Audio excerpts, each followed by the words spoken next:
We've talked a lot here about the California wildfires, the mismanagement that allowed these wildfires to spread and have the damage they had, the mismanagement that had empty wells where fire hydrants could not get water to put out the fires. Another component that we want to talk about today is the relief money. So $100 million was raised through concerts, through major events, things like that. FireAid organized concerts with U2, Billie Eilish, Lady Gaga, Olivia Rodrigo, Stevie Wonder, Katy Perry, the Red Hot Chili Peppers. They raised funds through the concerts, through merchandise, through donations from all over the world, $100 million.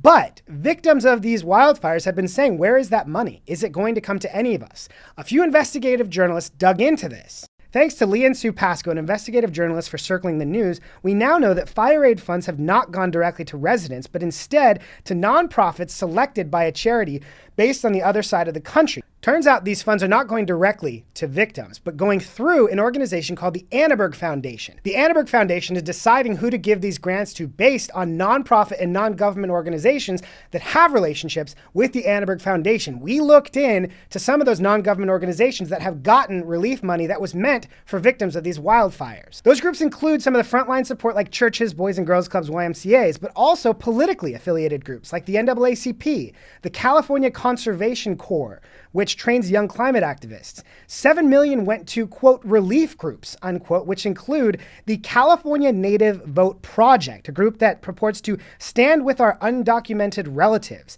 the Latino Community Foundation, a partner in redistributing power within the Latino community, funding protests and the legal fight against deportations. My Tribe Rise, an organization that advocates for equity, justice, and power, educating on things like the origins of Juneteenth and other racial issues. A group called Alliance for a Better Community, advancing social, economic, and racial equity and justice for the Latina community and the Los Angeles region through power building and policy advocacy. $3 million in grants to musicians and artists, the Music Industry Mental Health Fund, and then Legal Aid. Now, the Legal Aid Foundation of Los Angeles provides legal aid for a number of things, including support in deportation defense, people that are trying to avoid immigration cases, deportation, and things like that. So if you gave money to FireLA, to this wildfire relief fund, you might have thought it was going to individuals who need help, who are some of the tens of thousands who lost their homes. It's not. A lot of it is ending up in political groups who are out trying to get Democrat voters or push Democrat priorities through this range of incredibly political nonprofits and non-governmental organizations. In summary, we always want to follow the money. So often, things that are disguised as well-intentioned, good objectives are used to hijack money for so many other things.